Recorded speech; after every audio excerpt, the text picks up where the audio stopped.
Welcome back to the draw. Nathan, one of your co-hosts here. Brian, we had a pretty filled week. We had tournaments on pretty much all the tour levels. And let's start with the DP World Tour. Tommy Fleetwood loses again in a playoff to Aaron Rai, who gets his third career DP World Tour win. Now, I think this conversation is different if Tommy doesn't win 2 months ago in Atlanta. Still playing one of the best players, like one of the best players in the world. Aaron Rai, again, pretty consistent PGA Tour player. I think he won the Wyndham 2 years ago, had a shot at the Ryder Cup. This is actually his second time beating Tommy Fleetwood in a playoff. He did it in 2020 at the Genesis Scottish Open He's got his number. Championship. Yeah, so Aaron Rai, maybe the Tommy Fleetwood killer here. Other than that, I mean, it was a pretty good tournament. Rory McIlroy, I think, shot a closing round 62 or 61 to get to third with Nikolai Hogard. Their season wraps up this week over in Abu Dhabi, their DP World Tour Championship, which is at this point Rory McIlroy is to lose. He has I think it's like an 800, 900 point lead over the second guy in Marco Penge, who has 3 wins over there. So he would pretty much need to miss. There was no cut, so he'd have to either withdraw or finish dead last. And Penge or I think Tyrrell Hatton are the two only players who can mathematically win. So again, I think it will be his fourth career Harry Vardon trophy. I and I just don't see a world where he doesn't win next week. At No, least, Roy McIlroy, he's a dominant force on the DP World Tour. I mean, as you said, he's won 3 times. It's going to be his fourth right here. Regarding last week, can we get Aaron Rai American citizenship? Like, yeah, how I can we like the thinking. how can we make this happen? We'll give him citizenship, and then he can play on the U.S. team against Tommy Fleetwood. Only we'll just have him right there. But no, Aaron Rai has been a very good player, very underrated player on tour. I think he's got the black gloves, he's got the Yeah, the iron two coverage. gloves. Yeah. I think I love that. He's him. He's authentic, and I think that he deserves. I mean, the play that he's been doing recently, and very underrated player, and good for him. Yeah, I think, like you said, I think he's just one of those guys that is he's not going to win 2, 3 times a year, but he's going to be in contention. He's going to be one of those guys that just makes a living finishing in the top 20, top 15 of events. And then you look up at the end of a 10-year career and he's a guy with 3 or 4 wins and has career earnings of 20 million or more. He's again, Can make a lot of money in the top yeah, 20 in and the there's PGA nothing Tour. wrong with that. Not everyone No, has to be a Scotty Scheffler, a Justin Thomas, a Jordan Spieth. Like there are plenty of people that make good livings on the PGA Tour that win once every couple of years. And again, if he plays some DP World Tour events, and again, if he wanted to play the DP World Tour Championship this week, he needed a win, and he got it. So he needed, I forget what it was.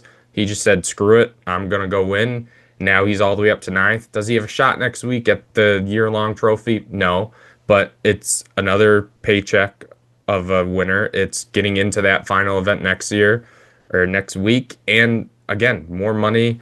I know he's from England, so he likes playing over there. So again, if he's one of those guys that kind of plays both tours, he's going to make a solid career. And he has to be on a list of Ryder Cup players in 2 years. I know it's 2 years away, but again, like you said, if he just continues like this, like that Ryder Cup team is on the European team. Like, what is Justin Rose going to be in 2 years? What is Shane Lowry going to be in 2 years?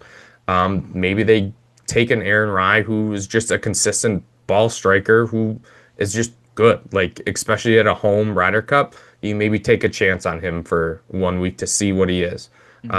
He's the kind of like their Europeans. Ben Griffin. Yeah, they have a luxury over there with all the depth they have. I know this year their team was there wasn't really a weak link on their team, and then you've got like Harry Hall, Marco Penge, and Aaron Rai just sitting like just waiting for their name to be called for the team. I mean, they're in a great position right now, and I wouldn't want to be facing them at home in 2 years. Good luck to the Americans. Yeah, I know. Yeah, I mean, the Ryder Cup definitely, again, we'll say it, the Ryder Cup was all European. And this PGA Tour winner from this week probably should have played more. Ben Griffin winning the Worldwide Technology Championship down in Cabo. It looked like it was going to be Garrett Higo or Carson Young, and then all of a sudden Benny Booms just skips on a scorcher from hole 8 to I think it was 12, makes 5 birdies in a row, takes a lead, makes another birdie on 16, and then closes it out with a birdie on 18, gets to 29 under. Um, I know I didn't have it as this, but Ben Griffin is the third player with 3 or more tour wins this year behind Scottie Scheffler, Rory McIlroy. Definitely not who I thought at the beginning of the year was going to have that. Who's going to be in a list with those two guys? No, I mean, I think when I saw when Ben Griffin won, I was like, wow, that I think that's his third win this season, and I'm not really too surprised after his play this season. He's been one or a top 10 player in the world this season. I mean, if you look at his stats for this week, he hit 63 of 72 greens in regulation, and he made 3 bogeys the entire week. I think Yeah. it's pretty easy to get to a low number. Not from my experience, but I can imagine it's pretty nice to get to a low number with making 3 bogeys the entire week. That's kind of on Scottie Scheffler level. I'm not gonna say he's on Scheffler's level, No, but I but mean, like in that kind of format, that's what you need to do to show that you can win in a final round where you have to shoot a 63 to win the tournament. yeah, I mean, again, that course is not the most difficult. The wind wasn't really a factor, so you're going to get low scores. Yeah, finally around 63. Yeah, he has his 3 tour wins. Now, yes, one of them was the team event, so what you can poo-poo on that, whatever. He finished second at the Memorial to Scotty, like was winning, and he just lost to the best player in the world. There's no harm in that. He has 11 top tens. I mean, so you go 3 wins and then 8 other top tens. Pretty good. Ryder Cup, like you said, I think he's up to eighth or ninth in the world. He's made almost $12 million. Oh, by the way, he's getting married in a month. So a pretty good year for Ben Griffin. Oh And yeah. also puts a new putter in the bag, goes out and wins. So I don't know, another TaylorMade Spider winner. So you got Scotty, Rory, and him putting with TaylorMade Spiders. I don't more players going to That turn to convinced it. me. I mean, I Yeah, yeah. If I'm any amateur or any pro person that is struggling putting, I'm gonna look at it because the 3 best winners on the PGA Tour this year using those clubs. Yeah, Um, you see the top players with all those top putters. I know JJ Spawn. He was in the field this week when he won the U.S. Open. The lab golf putters. I know their sales were yeah, were were up there. They're expensive too, but yeah. I will say Garrick Higo has been phenomenal in the fall. He started the fall FedEx Cup Series at 99. He's now up to I think it is 50. Let's see. I'm pretty sure it's 53. All right. So now he's into 2 signature events. He's all but clinched 2 signature events. He's not playing this week in Bermuda. He maybe will play the RSM. But again, it's 4 straight starts of top 7 finishes or better wow. that has his second. So again, he's won twice. He won the his third start of his career on the PGA Tour. And then this year he was on the Corn Ferry Tour, goes and wins the Dominican Republic event down in Punta Cana to defeat Joel Damon. So he gets PGA Tour status back, struggles the rest of the year. Again, finished in 99, verge of losing the card. Now he's just become the best golfer the last 2 months. So good for him. Again, That's those what the that, fall's for. I mean, guys, yeah, guys to kind of find back their game back and get back into the top standings. yeah, I mean, again, the Aon next 10, so you got to be ranked in the 51 to 60. They got 2 events left, so we'll see. Again, get those 2 signature events, and that just can propel you to a really good year, especially with how these signature events are. Again, you were talking about Ben Griffin, his hitting all his greens. I was looking at Aaron Rai. He hit 95% of greens in regulation over at the DP World Tour this week Oh my and made goodness. 27 birdies, which was fourth in the field. So again, if you hit the fairway, hit the green, and just make some putts, you're gonna win. I mean, these 2 guys are Easy not game, the right? longest at all. Like again, you don't think of bombers of Ben Griffin and Aaron Rai, but if you give yourself looks and just convert them, you can win. Again, not the toughest golf courses, not the toughest fields, but a win's a win for those two. And again, maybe future Ryder Cup matchup here in 2 years at a Dare Manor. I, But we'll see. I know I saw Nick Dunlap on the leaderboard this week. I saw he had a pretty nice first round. I know my friend Quinn texted me is like, "Oh, like look at Nick Dunlap when the course is wide open with an easy drivable." Hey, I'm gonna say it now. You can go back and please go listen last week. As I was signing off last week, I said, "Hey, Nick Dunlap's played a little better. Wide open field. I saw he shot 61 on Friday, and I go, oh, is he gonna win?" Now I think he finished top 10. Didn't have a great Saturday when he was in contention. But yeah, I think I saw he shot 90 in the Masters and shot 61 on Thursday's round, which is like the biggest scoring difference on a PGA Tour season ever. It was like But he good had for him. it was like I was out there on the 90 round. Like Yeah, I mean, he's a good player. He's won twice. One as an amateur. Maybe it's something like this who kind of gets that spark going. Again, yes, a wide open course, but still good to see one of the young players play well. Uh, hopefully it's a sign of kind of good fall going into the spring. yeah, I mean, again, he's one of the young players that they were going to need on future team competitions. Like, is it President's Cup, Ryder Cup? I mean, I think he said in his conference on Thursday, he was like, I should still be in college. Yeah, he shouldn't. He has 2 wins. Mhm. So, I mean, again, we talk about it with the Luke Clanton and the Nick Dunlap and people like that.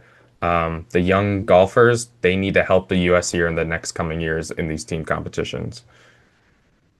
Over on the LPGA tour, we had the Toto Japan Classic, where NASA Hataoka won. Again, it was kind of a weird event with a playoff that the term was cut short, right, because Mhm. of weather. Yeah, there was after they played the third round, the organizers they met and then they decided that the field was not going to be playable. The course was going to be all rained out on Sunday, so they said, "Hey, we're going to send Nasa Hadaoka and Yuna Araki into a playoff." Right after, and they made it, and it was the 18th hole, and they made it. It was a par five originally, and they shortened it to a par three. Then Hadaoka made par, and then Araki made bogey, and so then she was the winner of the tournament. It Yeah, was, and it was a it's pretty. tough.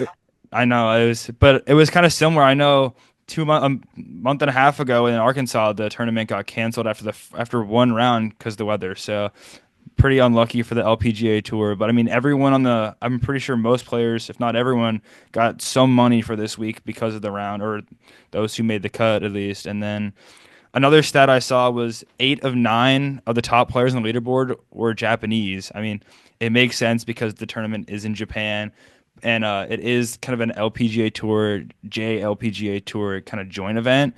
But I think it's nice to see. It kind of shows how good the young Japanese golfers are on the LPGA Tour. They are a force. I saw Miyu Yamashita, major winner. She was in third place, and she talked about how before the week she said the Japanese golfers are going to have an advantage because it's in Japan. The courses are different, and it really showed. I looked down the leaderboard. I saw players that weren't from Japan, kind of more towards the bottom of the leaderboard. So I guess she's right. So I mean, clearly she is right, actually. So Yeah, I mean, her first win since 2022, so that's got to feel good. I was looking, this gets her to 1-4 all time in playoffs. So I mean, to get that kind of the monkey off the back of, oh, if we go into playoff, I don't feel comfortable. So that's good. Yeah, I know ladies European tour 2 weeks ago, it got cut to a 36 hole tournament because of rain. So it's just a bummer. I mean, again, to all that hard work for getting that golf course ready and to have it canceled,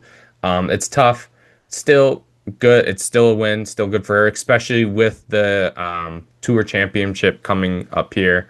I know this week they're playing. What is it? The Annika is the yeah, tournament this yeah, week. Danica, yeah. Um, yeah, and then they got that event, and then their tour championship. Over on the ladies European tour, the Rachel Leo won their Ramco championship. She was the individual winner. Team Rhodes was the team winner after 36 holes. So again, they're wrapping up their season too. Um, as far as next week, it's again another busy week for a lot of the tournaments. The DP World Tour has their end of the season tournament, the DP World Tour Championship, up in Abu Dhabi. Again, like we said, Rory McIlroy is the favorite. He has the most points. If he doesn't win, I'd be shocked. Again, his top 50 players in that race to Dubai rankings are in the field. The only people that aren't are Victor Hovland, who's still dealing with that Nick issue from the Ryder Cup, and Sepp Straka because of the personal matter. So again, I know Sepp missed some time before the Ryder Cup and he played the Ryder Cup. So whatever's going on at home, hopefully everything's good with him. Hopefully it's nothing serious. And I think that's it for the only two that aren't playing in the top 50. So again, that will be exciting to see. Over on the PGA Tour, they have their Bermuda Butterfield Championship. Not the best field. Rafael Campos, the defending champ there. He'll be in the field again. Sahith Theegala's in the field. Michael Brennan, who won 2 weeks ago in Utah. The talk of the town may be this Blades Brown kid, who's the 18-year-old who is on the Corn Ferry Tour, who kind of broke in. I think he made a cut on the PGA Tour at 16, so he got a sponsor's exemption. So again, another young one. He is foregoing college. I'm almost positive. He's trying to do the just go pro route, kind of like Akshay Bhatia. Again, not the best field, especially for the fall. Probably the weakest fall event on the PGA Tour so far. They have one more event after that, the RSM Classic, before these FedEx Cup points get finalized. Check those out. As far as the LPGA Tour, it's a big week for the Annika. I mean, I was looking at it. A lot is on the line. You got to get in that top 60 to You play in do. the Top Tour 60, Championship. top 60 in the season-long race to CME Globe. If you're not in the top 60, you're not playing in the Tour Championship. And I know some surprises. Some top players are not actually playing this week Yeah, in I'm just Hanukkah. looking at it. Yeah, Like Gino not Gino is not playing, playing. Minji Lee Minji is not Lee also not not playing it. playing. So I know Hyo Nelly. Kim not Mhm. playing in it. So like three of the top five in the rankings aren't playing it. You got Miyu Yamashita and Ryo Takeda who are in it. But yeah, it is shocking to see that. I see. Nelly Corda is the defending champion. I know she had. I think it was her sixth win last season. She has yet to win on tour this season. Very surprisingly. So, I mean, I think that's my pick for this week. I think Nelly Corda. She's got to figure it out. I mean, she's And won here three times, so like if now is the time, it's now. mhm, Like it's kind of shocking to go from six to none. But again, we've talked about the parity in the women's golf right now is great, and mhm, especially skewing younger. But again, it would be nice to see. It'd be kind of a good storyline for LPGA. Give us another new winner. mhm. I mean, Um, Nelly has had a very good season. She's had quite a few top tens. I think a couple runner ups. So it's not that her game has been bad by any means. I think she just hasn't gotten the win, just narrowly. Yeah, I mean, again, we're talking about the end of the year, so again, the Rolex Player of the Year is all on based off points. Gino Titakun, she has 169. Miyu Yamashita, a rookie, is second with 153. So that's an interesting one. Again, Yamashita's in the field, Titakun's not. Um, again, can Yamashita catch her? It looks like no from what I'm reading, but maybe. But for a rookie to be competing with the number one player in the world, I mean, she's got to. I mean, she's first in the Rookie of the Year ranking behind Rio Takeda, who's also in the field this week. And there's a possibility of Takeda getting or overcoming Yamashita, but it's going to take a good finish by her and Yamashita not finishing well. So just interesting storylines as the season wraps up here. I don't know if you saw another storyline this week. I know I didn't really mention it. I don't want to spend too much time on it, but I saw Kai Trump is playing in the field. She got a sponsor's invitation to the Annika, which Yeah, was a yeah, little controversial by some people. I mean, I don't see too much of a problem with it. Just the sponsors can invite whoever they choose to invite. I guess if you want to have even more publicity for the Annika, I don't see an issue with inviting someone who is yeah, related to the president of the United States. I mean, it's their yeah. I get it. decision. It's gonna Go be for the it. political thing of, oh well, she's it's a nepotism thing, blah blah blah. I know she's going to play. Is it Florida State or Miami? I think Miami next year.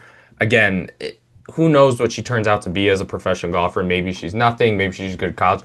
But again, it's kind of what the sponsor exemptions are for. You're Mhm. trying to get eyes. You're trying to get interest. Yes, is it always the best eyes? Maybe not. But again, yeah, I mean, it was the question a couple months ago at the PGA Tour. They were going to give Grant Horvat an Mhm. exemption, and he said no because they wouldn't let him film. Should the PGA Tour let him film? Because that's a lot of young eyes and audience that isn't normally watching, especially because it was an opposite field event. I think it was like the Barracuda Championship, opposite Mhm. of the Open Championship. Like, I'm fine with it. She's not gonna. It's not like she's taking a spot from a deserved pro. Is she gonna win? No. Will she make the cut and take? She can't take the money, so it's not like she's gonna be taking money from someone. She's from Florida, so I get it. Like yeah, it's gonna be controversial, but sometimes you need to grow and get new audience, and I'm fine with it. Yeah, so there was not a lot of news this week, but some things I want to hit on because I haven't really talked about the schedule. I know we talked about the Century not happening, but the PGA Tour has announced another new fall event next year. So far the last couple of weeks they have added two fall events for next year. I know there are some tournaments that their sponsorships are up, so I wonder if those are going to replace them. We don't know when they're going to be played, other than they're just in the fall. So we have the Biltmore Championship in Asheville, North Carolina, and we have the Good Good Championship that's going to happen in Austin, Texas. Those are both fall series events. Again, the Good Good thing was The met with some the controversy good as good. well. Look, it's a fall event. I don't really care who sponsors it. It's not like they're going to be playing in it. They're just the sponsor. Again, if it gets younger viewers watching, then that's what the PGA Tour needs. Again, does the sponsor name matter? No. It's a Tom Fazio golf course in Austin, Texas, so I'm sure it's a good golf course. It's a different golf course, so people like seeing a new golf course. Again, I'm fine with it. The Biltmore Championship, Asheville, North Carolina, again, no problem with it. It probably replaces, I know, like the Sanderson Farms sponsorship is up, their agreement is done, so it probably replaces that event again. So it goes from Mississippi to North Carolina. I have no problem with that. The most controversial one is probably the Miami Championship, which is a signature event next year, which is being hosted at Trump Doral, which has come with some grief, as Mhm. one can imagine. Mhm. Again, I don't think who owns the golf course matters. It's a great golf course. It's hosted PGA Tour events in the past, not since 2016. It's hosted the Live Golf Miami Championship the last couple of years. So it's meant for professional golf. It's a hard golf course. Again, do I like the signature events? No, not really. Especially, I think this one's going to be right after the Masters. So it's literally like I think in a 5 week span, there are two signature events and a master. So if you're just not in any of those events, you're not playing golf for a month. So that stinks. Mhm. But again, I have no problem with it. Again, some people will, and I get it. But we're talking about golf. We're not talking anything political here. It's all about the golf. I agree with you. At the end of the day, it's all about the golf. It's about the tournament. Can the course itself? Can the course sustain a 4 day tournament, challenging the players so it's not just a birdie fest or maybe a U.S. Open? Although I kind of like the U.S. Open, but not like that. Or and like the players, are we gonna have a competitive tournament where all the top players at the top of the leaderboard? It's a signature event, so obviously all the top players will be playing. And I agree with you. It doesn't really matter who sponsors the tournament as long as it's golf at the end of the day. Like I Yeah. don't care. I don't think people should look too deep into that. I mean, Trump does like golf. We all like golf. I honestly, if I had money to, I would be sponsoring a tournament at my golf course. Yeah. So, Yeah. fair enough. Yeah. The last thing we can talk about is, I mean, speaking of live golf, they're switching their format, so they're going from 54 holes to 72 holes. I don't know if this is in hopes to get world golf ranking points or not, but like their name is irrelevant now. Live is just the Roman numeral for 54. Now going to 72. Don't know what those Roman numerals are. Again, is that why it was called Live? I don't know. This is all just speculation. it's interesting that they're changing it, but I think they really want the world ranking points. And again, I don't know if this is going to help it. I think even if they do get world ranking points, again, the world ranking points are all based off of how strong the field is. All those players on Live, they're not very high in the world golf ranking. So you're not going to get many points because the field is going to be weaker just because of where the rankings are. Mhm. I think it's Tyrrell Hatton's the highest at like 21 or 22, and then it's Bryson DeChambeau at like 25, and then I think Patrick Reed at 40. So like the players aren't just gonna they're not gonna get a lot of points. Again, I don't know. They also filed three new trademarks for team names, so I don't know if they're adding three teams, rebranding three teams. I know Greg Norman's out and there's a new CEO. But again, interesting here. Again, Live, they're not playing. So we'll see if it affects anything. I think I would have kept the 54 holes. I think the one thing they need to change is this the stupid shotgun start because I've watched some tournaments just to see the ending and it's impossible to follow. Like, oh, Sergio Garcia's winning, but he's on hole 6. Dustin Johnson's also tied for the lead and he's on hole 17. Like now I'm like this is someone's finishing on a par 3, someone's finishing on a par 5. Like they would have got rid of that. I would have preferred that change more. No, I think what they should have done was they should have, if they were going to do 72 holes, just do that from the start. I know some of the players were talking about, oh, I like 54 holes. It's easier on your body. I don't buy that for a second. I know. I understand golf is pretty difficult to walk the course 4 days in a row, but you were not coming there for the 3 day tournaments. You were coming there for the millions of dollars in your bank Yeah. account from the Saudi Arabian government. That is not the, and I know those players are probably regretting. I'm not seeking for all of them, but I know trying to get into major tournaments like the Masters or something, the world golf ranking does help, and I think they're kind of struggling now that they can't show their caliber of golf and get into these tournaments because people don't really respect Live Golf's kind of strength of their field.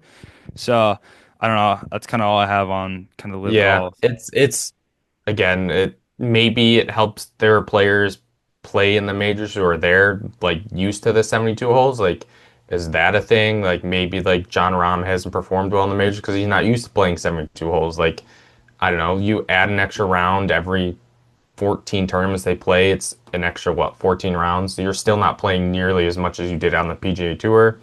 So you're fine. Like you have to get there. You're not really changing your week. You're not getting there a day extra early. You're just playing golf one extra day on Thursday or instead of a practice round on Thursday. You're playing golf that day anyway. So again, I don't agree. I don't think again, I did find it interesting that they said last year they surveyed and three people were for it, and that's it to switch to 72. And then they did it this year, and I get it got a bigger draw. So that's interesting. Like, why did the players Yeah. all of a sudden shift?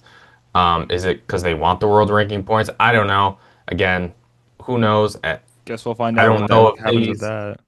I mean, we still have the whole live in PGA Tour agreement that just, again, don't know if that's ever going to really come together. I don't really know. These three new trademarks, are they going to add three new teams? Are you going to find, what is it, 4, 8, 12 guys? Like, maybe. Are you going to poach some more PGA Tour players and some players off the DP World Tour? I don't know. That'll be interesting to see what those trademarks are for. I wouldn't be shocked if it's just rebranding, just trying to get new interest in the teams. Maybe the teams change up. I know Dustin Johnson has re-signed to be back, and I know a couple other players are close. I think they're a couple of their contract. I know Bryson, his contract's up soon, and Brooks. So we'll see if they re-sign those players. I gotta assume they will, because it's not like those players have anywhere to play because they don't have PGA Tour stats anymore. Right. Um, but again, yeah, it's a good week of golf, especially with the end coming up for some of these tours. Again, the LPGA Tour, there's a lot on the line this last week, trying to get into the Tour Championship in 2 weeks. DP World Tours Tour Championship, 10 PGA Tour cards are up for grabs for those who aren't exempt, so that'll be interesting to see who gets those. Again, for the PGA Tour, you got to get in that top 100 to secure your card. You have 2 events left. If you're someone on the outside of getting into that top 60 to get into those two signature events, that's a big deal. or just even getting up from 160th in the FedEx to 110, that's better. Mhm. So there's a lot on the line this week. It should be interesting. Pretty easy to watch the golf other than the DP World Tour stuff. Again, not too hard, no overnights. So that's good. We'll be back next week. We'll discuss all this. We'll recap and review all the golf tournaments this week and the next week. And then if there's any more news, we'll talk about that as well. Again, like and listen on YouTube, subscribe on Spotify or Apple Podcasts, wherever you watch. And we'll see you next week.